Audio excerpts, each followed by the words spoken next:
ketika Nasdem mengumumkan Anies sebagai capresnya, ini kan tiketnya belum ada. Koalisinya belum ada gitu. Ini mau maju dari mana Anies ini? Kalau hanya dari Nasdem, ya nggak cukup gitu suaranya. Ya karena syaratnya kan ada presidensial threshold 20% gitu. Nah Nasdem nggak cukup gitu. Ini masih harus berkoalisi dengan partai lain. Lah kok tiba-tiba sudah diumumkan ini ada apa kok tiba-tiba gitu ya. Pembelian tiket itu, pengumpulan tiket 20% itu bukan kerja parpol, dia kerja bandar. Gitu. Parpol nggak sanggup, Anies Baswedan nggak sanggup. Jadi nggak jadi 10 Ini November gara-gara apa deklarasi tanggal 10 November sudah gagal, Bos. Gara-gara apa, Bang? Gara-gara bandar belum sepakat. Ya kan, udahlah, kita ini kan udah tahu semua kan. Iya, bandar belum sepakat. Apa namanya, duit belum terkumpul, 20% belum terkumpul, ya gagal. Orang kan kalau mendengar pidato Surya Paloh, seperti dia paling ideologis kan, wah paling demokratis, paling kemanusiaan. Itu kan dalam ucapan, tetapi dalam pikiran dan jiwa raganya tidak ada itu. Karena udah biasa jalan-jalan. Nah Nasdem ini baru nih, tiketnya belum beli, udah diposting di sosmed. Ya meskipun katanya uangnya sudah ada, tinggal beli aja tiketnya. Katanya koalisi sudah 80%. Tapi kok nggak dibeli-beli tiketnya? Kalau koalisi sudah 80%, kenapa nggak kunjung dideklarasikan koalisi ini? 80% loh, banyak ini. Lucu gitu. Dan yang namanya koalisi 80% itu kan gini. Kalau misalkan banyak orang juga bilang bahwa ini Anies ini pasti capresnya gitu, dan Demokrat PKS katanya setuju gitu ya. Katanya gitu kan.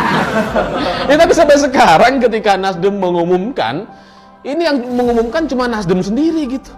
PKS sama Demokrat sampai sekarang belum. Masa yang kayak gini 80%?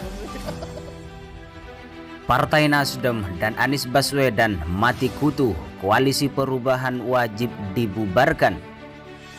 Pengamat politik dari Citra Institute F. Riza mengatakan Partai Nasdem pada awalnya lebih condong mengusung Ganjar Pranowo sebelum akhirnya memutuskan mendukung Anies Baswedan. Nasdem memang sejak awal lebih kepada Ganjar Pranowo dan PDIP. Alasannya sederhana, koalisi sesama nasionalis dan telah terbukti berhasil menaikkan suara dan peringkat Nasdem selama 2 kali pemilu. Ungkap F. Riza dilansir dari suara.com pada Senin 28 November 2022. F. Riza memprediksi Nasdem cenderung mengambil langkah tergesa-gesa dalam mengumumkan Anies Baswedan sebagai bakal capres akan membuat suara Nasdem turun anjlok. Ini semakin membuat suara Nasdem terperosok. Ternyata memilih cepat mendeklarasikan Anies Baswedan bukan pilihan baik, apalagi Nasdem butuh 2 partai lagi untuk memenuhi presidensial threshold.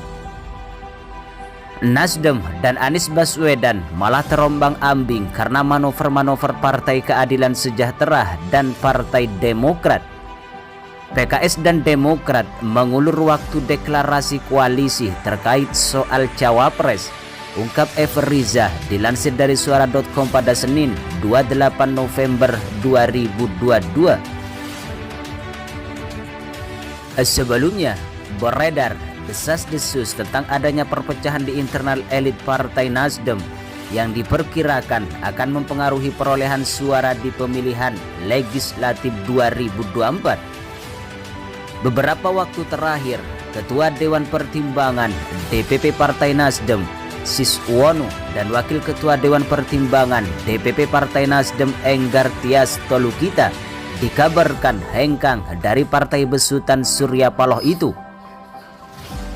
Di antara spekulasi yang beredar adalah penolakan keduanya terhadap keputusan Ketua Umum Partai Surya Paloh untuk mengusung ex-Gubernur DKI Jakarta Anies Baswedan sebagai kandidat presiden. Diberitakan sebelumnya, 2 kader senior Nasdem, yakni Ketua Dewan Pertimbangan Partai Siswono dan Wakil Ketua Satu Pertimbangan Partai Enggar Tias Tolukita dikabarkan mundur dari Partai Nasdem. Mundurnya dua kader senior ini disinyalir karena Surya Paloh memilih Anies Baswedan sebagai bakal calon presiden untuk Pilpres 2024. Isi narasi yang menyebut dua kader Nasdem mundur adalah sebagai berikut. Kader senior ramai-ramai keluar dari Nasdem. Berita besar yang ditutup-tutupi Nasdem, Enggar Tias Tolukita dan Siswono Yudo keluar dari Partai Nasdem karena menolak Nasdem mendukung Anies Baswedan. Pakar komunikasi politik Jipta Lesmana pun ikut menyoroti isu mundurnya dua kader senior Partai Nasdem itu. Menurutnya, jika dua kader senior tersebut benar-benar hengkang dari Partai Nasdem, hal tersebut bisa menjadi kiamat bagi Ketua Umum Partai Nasdem Surya Paloh. Hal ini dilontarkan oleh Jipta saat menjadi salah satu narasumber di LC pada Kamis 24 November 2022. Awalnya, Jipta mengaku kaget ketika mendengar kabar mundurnya Enggar dan Siswono. Dua tokoh Nasdem mengundurkan diri. Saya tadi sudah ngomong, saya nggak percaya dalam hati. Betul apa enggak itu Enggar yang didudukkan sebagai Menteri Perdagangan waktu itu? Dalam hati saya enggak percaya, tapi kalau ini betul-betul mundur, waduh, setengah kiamat Surya Paloh, ungkap Jipta seperti dikutip Mama Gini pada Jumat 25 November 2022. Jipta lantas mengungkapkan bahwa Enggar dan Siswono merupakan dua kader senior yang begitu disayang oleh Surya Paloh. Ini orang lama dua-duanya, kader yang disayangi, saya tahu sama Pak Surya Paloh, ungkap Jipta seperti dikutip Mama Gini pada Jumat 25 November 2022.